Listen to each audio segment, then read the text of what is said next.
As part of our agricultural agro-processing series, in this edition we take a sneak peek into the South African wool industry. National Wool Growers Association's Leon de Beer shares some guidelines to process wool in Mzansi. Now, farmers continuously adapt to ensure optimal production.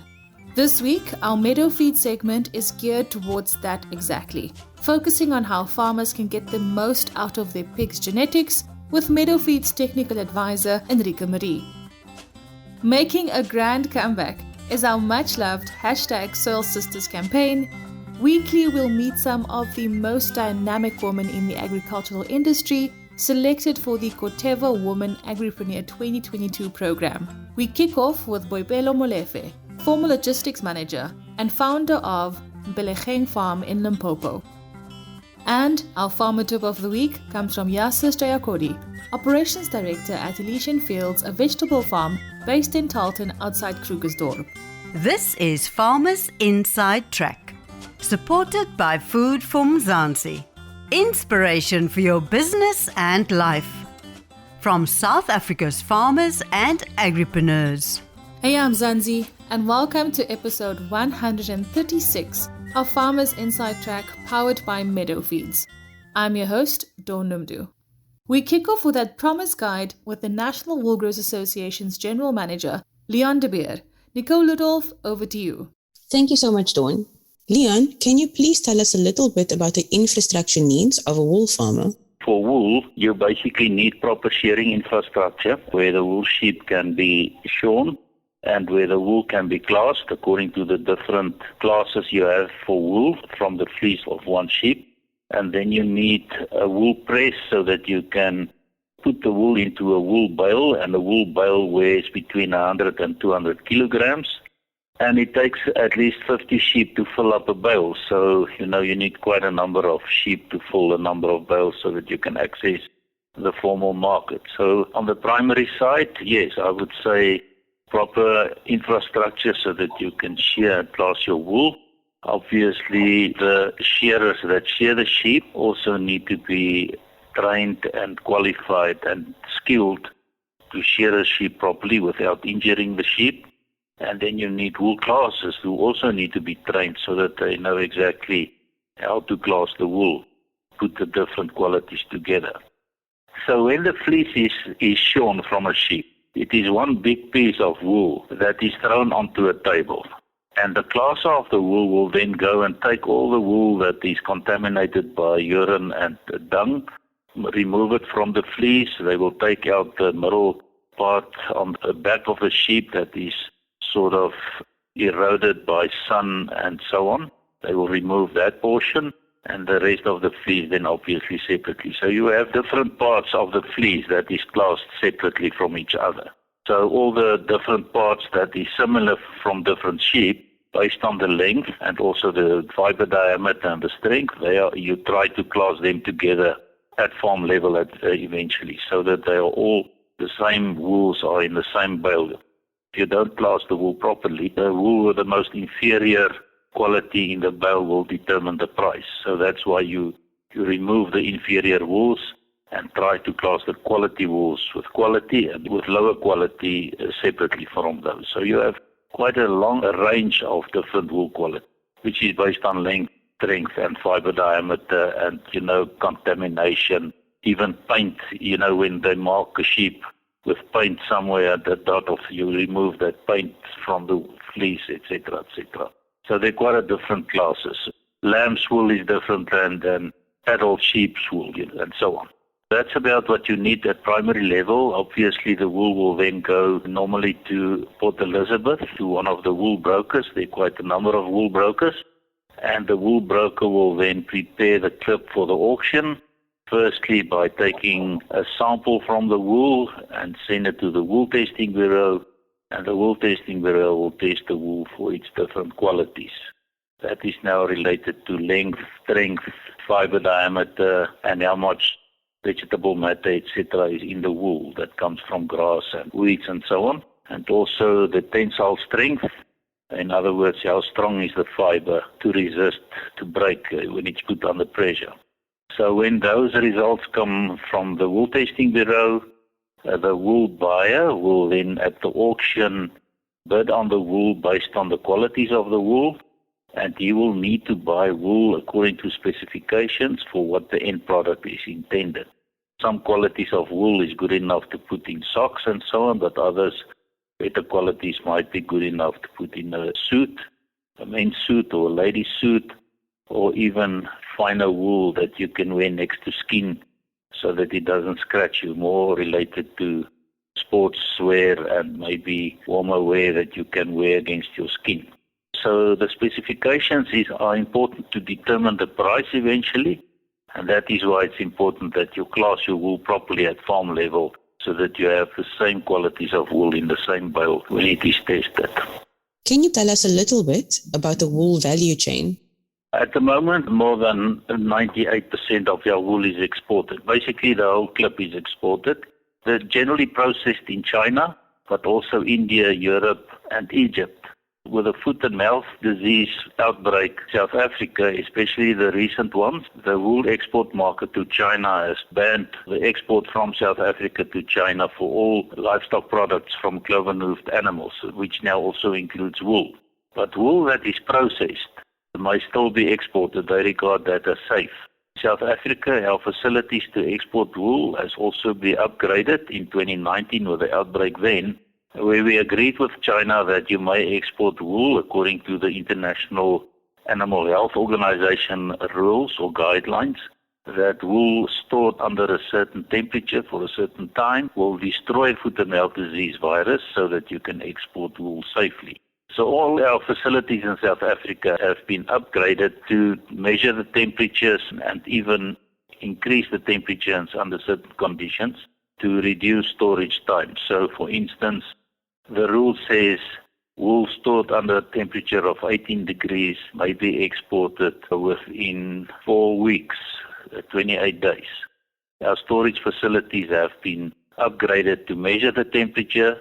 There is a state vet that certifies the wool to be fine for export. But now that China has closed their borders because they actually are more cautious because of the outbreaks all over the country, we now need to convince them again that we may export our wool. Our protocols are still in place. And that is a process that needs to take place on a diplomatic level, but also government involvement, so government-to-government discussions with China. So we are looking at the processing of wool locally so that we can mitigate the risk in terms of our wool exports. It will not be huge volumes. It will be more for a niche market. But at the moment, the wool processing in South Africa is at a very low level and will be quite costly to put up a processing plant. And the jobs are created actually more after processing. In the clothing and textile industry, you will create a lot of jobs. But we are looking at that, so that at least a portion of our clip that cannot be exported to China could be processed. We export at 80%. Last season we exported to China, so it has a significant impact on our wool and the production and the export. Hopefully the market will open up again. As a matter of fact, the Chinese market takes up most of our wool produced in the communal areas, so they will be severely affected.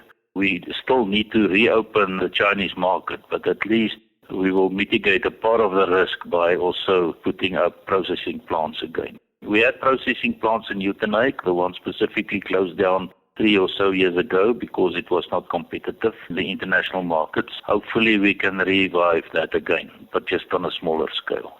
Can you tell us a little bit about the wool market? We started off many years ago with a code of best practice, and the code of best practice now has been translated into sustainable standard. And there are many sustainable standards of production in the world. For South Africa, we have developed the Sustainable Cape Wool Standard. There's also a Responsible Wool Standard and other standards that I'm not going into detail now. And these standards are all about production that is sustainable, that is environmentally friendly, that looks after animal welfare and also social responsibility, for instance, your level of the training of your labor, the skills, etc., etc. So we have a Sustainable Cape Wool Standard and others where we have auditors that goes to a farm that will assess the farm or audit the farm in terms of all the standards that is listed. even take photographs and have proof, for instance, of proper shearing infrastructure, proper housing for the shearers and the farm workers, proper natural resource management, etc., etc., proper handling of all the remedies and medication and so on for your sheep, that they are properly stored. And then when a farm is certified, it is also registered at the auction next to the farmer's wool that is being auctioned, so that the buyer of wool can buy wool that is certified to comply to the standard. We do audits of farms. Currently in South Africa, about a quarter of our clip is certified. We are the country with the biggest volume of wool that is certified in the world. And we are also busy rolling this program out for the emerging sector so that they can also have a system according to which their wool are certified. Thanks, Nicole. And great having you with us, National Wool Growers Association's General Manager, Leon de Beer. Now, farmers continuously adapt to ensure optimal production and profitability in their farming business. This week, our Meadow Feeds segment is geared specifically towards that, focusing on how farmers can get the most out of their pigs' genetics with technical advisor Enrike Maree. Welcome, Enrike. It's really great to have you with us. Thanks, Dawn. I appreciate it. And I'm the swine technical advisor at Meadow Feeds, specifically at Randfontein. I've been with the Meadow now for 2 years, still learning and definitely still enjoying the industry. So I'm excited to tell you a little bit more about swine today. And I'm really happy to have you with us. And of course, we want to talk about all things in terms of getting the most out of your pigs' genetics. And maybe I can start with some of the greatest advances that has been made in the past decades when it comes to swine production. Yes, well, you already gave the answer there. It's actually mostly in the genetics, to my opinion. A lot of changes have been made on the technology side, management, but I certainly want to highlight the genetics. Over the past years, the average size of pig farms have drastically increased, with majority of the pig farmers now making use of artificial insemination instead of natural mating. And when this is properly managed, artificial insemination, it can give you drastic results and improvements in your genetics on farm. The semen for the artificial insemination is generally purchased from some of the available genetic companies in South Africa. And these are companies that are mostly internationally based companies as well, that spend millions of rands and dollars in making sure that their clients get the best on farm. So indicators like total pigs born alive, total pigs born per sow, the amount of kilograms slaughtered per year, all of these desirable traits are improved on a yearly basis, and they make sure that it's continuously done. So I would definitely answer that that is one of the greatest improvements that have been made. Even if you just look at the results, some of these companies get half a piglet born extra per year per sow. So I just think the research put into that is incredible. And of course, the agricultural sector continues to surprise us with its innovation and its research and all of its advances on a continuous basis. But what does this mean for South African swine producers, both commercially and on a smaller scale? In general, farmers need to keep up and adapt with the changes. Things change so drastically in the industry. Even this year, we can look at the feed prices, COVID over the past year. So for farmers to keep up to these changes, they need to stay in tune with the research, speak to their consultants, and specifically looking at the genetics. Farmers spend such a large amount of money on getting the best genetics on their farm, but for those pigs to achieve their genetic potential that they require, the correct environment and managerial input is required. So as long as farmers can keep up to the management and the feed practices and the environment on farm, I'm sure that they'll be able to harvest the potential of their pigs. Now, what are the factors that can be controlled by big pig producers? And can you elaborate on each of these factors? The most important factors is the housing, handling, the health of the farm, record keeping, and the feed. There are others, but these are the main ones. I'll elaborate slightly on each of them. So on the housing, it's important for the environment to be comfortable for the pigs, safe and stress-free. Pigs generally do well when protected from the sun, when they are kept dry and clean. And this also ensures that bacterial growth is reduced just by cleaning out the pens regularly, either through wet or dry cleaning. And to ensure further that the pigs grow according to their genetic capability, any form of cold stress or heat stress or drastic changes should be avoided. And again, I'm going to stress that cleaning and disinfection of the houses is incredibly important, specifically when you move the pigs between the different houses. And furthermore, the housing should preferably be well ventilated. Concentrations of like ammonia, carbon dioxide, and airborne microorganisms can cause coughing and prolapse, diarrhea, and a variety of respiratory infections. So to keep the environment as disease-free and environmentally friendly as possible for the pigs. Taking into account the ventilation, pigs also don't like a draft directly over them. So when you plan your piggery, whether you're a big or small farmer, just take care that the pig's comfort is still taken into account when you're planning your airflow. But then there should also be enough space for the pigs to eat and to drink. So a lot of the big farms make use of automatic feeders and from nipple drinkers. So there the farmers can generally plan about 20 pigs to drink per nipple drinker. And for the automatic feeders, they can confirm this with the company installing it for them. But mostly the average is 10 to 15 pigs per feeder. And this will just allow the pigs comfortable feeding space. Although the genetic companies will also be able to consult the farm on which feeders and so on to get. The different genetic lines from the different companies actually have different feed preferences. Some of the pigs are happy in crowded spaces, some of the pigs are not. Then in terms of handling, ideally the farmer should not handle the pig very often. So handling is sometimes necessary, specifically around the weaning period and when moving the pigs around or to do vaccinations and such. But this should also be done as stress-free as possible and avoid frequently disturbing them in future as well. So do what you need to do and kind of get it over with and let the pigs go back to being pigs.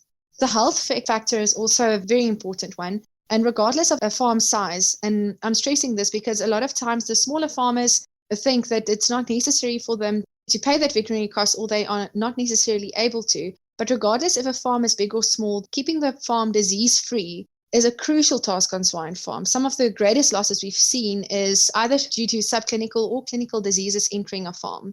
And subclinical illness specifically can result in the losses through low production performance. And that's something that can regularly go undetected, especially if record keeping is not done. Or for clinical illnesses, the farmer can unfortunately suffer direct losses through mortalities. So it's really important for the farmers to consult their vets on biosecurity protocols, vaccination program, and in-feed medication.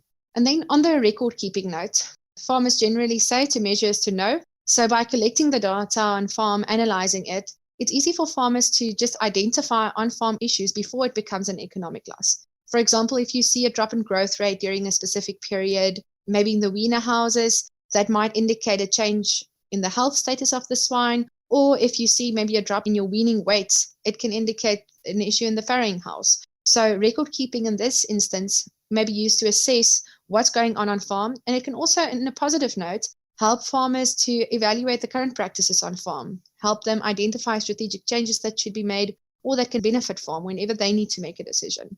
And then another important one is definitely, and I think this is almost one of the most important ones because it makes up such a big portion of the farm's running cost, is the feed. Most of the farmers will know that feed is anything between 60 and 70% of the running cost of a farm, which is quite significant. So this makes feed one of the greatest influence on the farm profitability. So to get your feeding schedule from your mill nutritionist is extremely important in order to get a feeding program that's designed according to your farm's requirements, especially because the genetics differ so much. It's important for them to speak to the nutritionist and to the genetic company just to make sure that you are giving that pig exactly what it needs to attain its genetic potential. And specifically in these times when feed prices increase, it's easy to try and save on feed costs just through utilizing cheaper feed. But the consequences of lower animal performance, increased feed intakes, and lighter slaughterways can, at the end of the day, result in a reduced profit of the farm. So in difficult times like this, it's actually more important to stay close to your consultants and your nutritionist just to make sure that you are still on the right track and that when the difficult times are over, you'll be able to benefit most from it.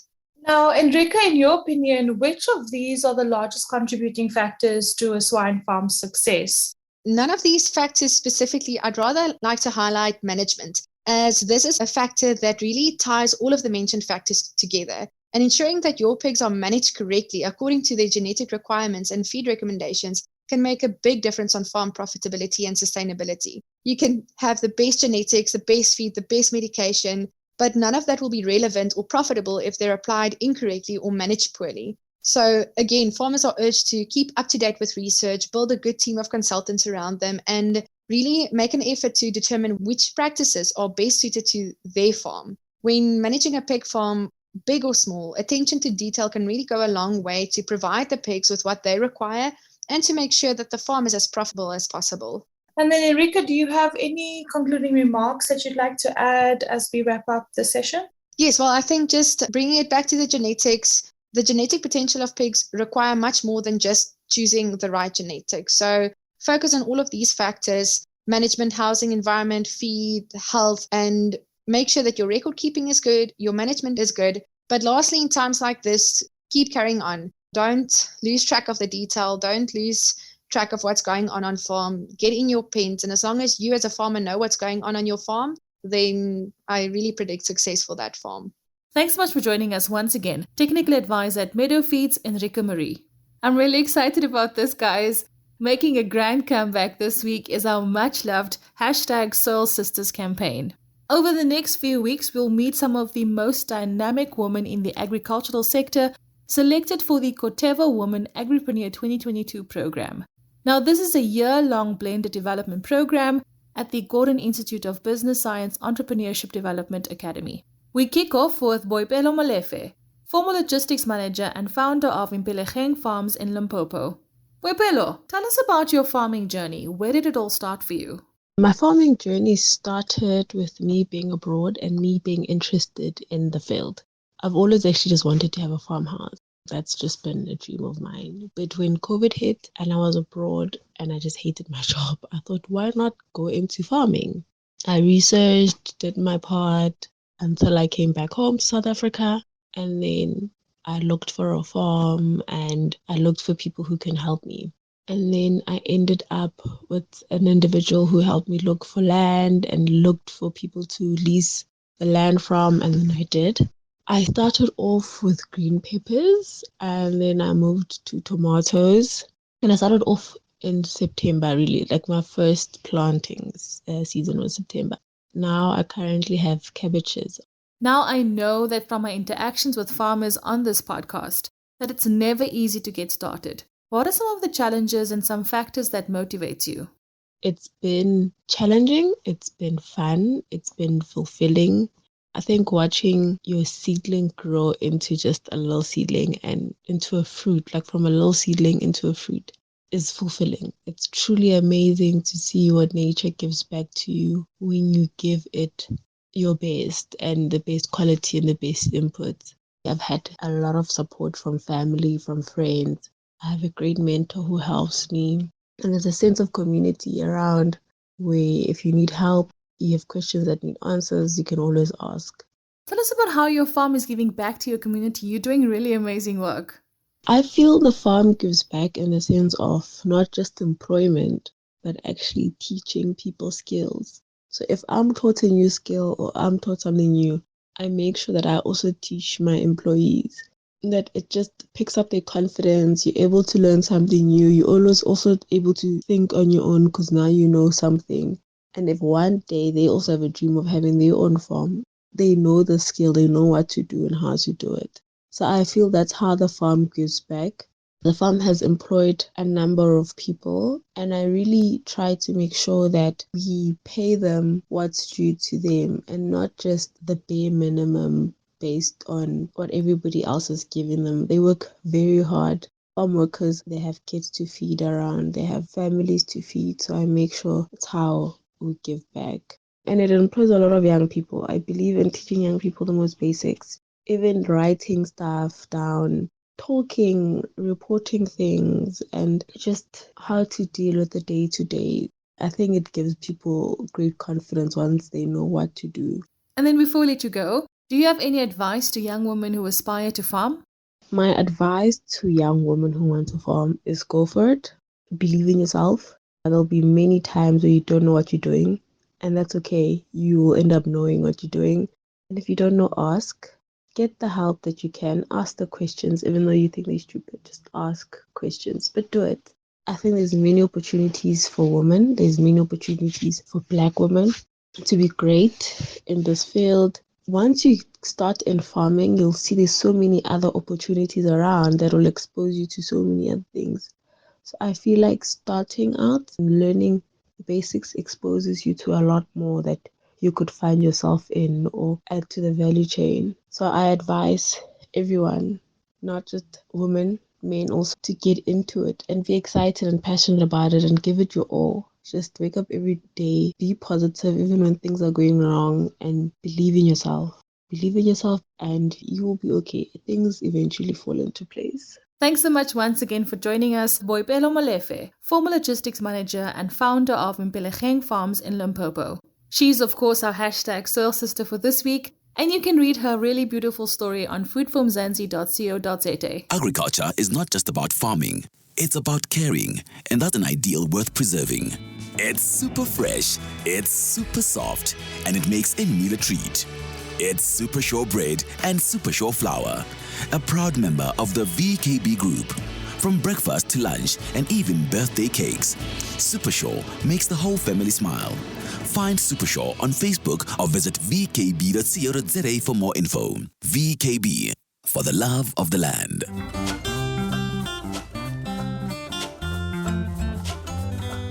Now farmers, have you ever considered farming with brinjals? Well, this week's farmer tip from Yasas Jayakody, Operations Director at Elysian Fields, a vegetable farm based in Tarlton outside Krugersdorp, has some insights for us. After a year, we switched to buying seedlings from seedling suppliers. And the benefit of that is that you get kind of what you call plus another 5% in case of damages and stuff like that. So it takes away a lot of headache in terms of planning. You know, when you book the dates, it's coming on the 14th and the 28th, they're going to deliver the 75,000 seedlings. Whereas if you're doing your old seedlings, especially as a first time, you're never sure of the production rates and the success rates, etc. It's not to say that you shouldn't do seedlings. I think that could also become a niche for some farmers where they just focus completely on seedlings and become a seedling supplier, or they do it for themselves as farmers. But there's a steep learning curve in doing seedlings. But like anything, you can, if you put your time, effort and vision into doing it successfully, I'm pretty sure you can. These days, we always buy seedlings from a supplier and we're quite happy with what we receive. And our farmer tip of the week from Yasas Jayakody, Operations Director at Elysian Fields, a vegetable farm based in Tarlton outside Krugersdorp, brings us to the end of another exciting episode of Farmers Inside Track. Remember, if you loved this podcast, please rate it and share it with your friends, family members, and fellow farmers. From me, Dawn Numdu, Nicole Ludolf, our producer Megan van der Vent, and the rest of the Food for Mzansi team, have an awesome week. Bye for now. Life in South Africa can be a lot. I mean, scroll through Twitter for a minute and tell me I'm wrong. Thank God for South Africans though, right? We're inspiring, and even on the bad days, we fight back with a smile. That's why I love Food for Mzansi so much. They're not ashamed to celebrate the ordinary unsung heroes who work every day to put food on our nation's tables. Go to foodformzansi.co.za and never miss an inspiring story.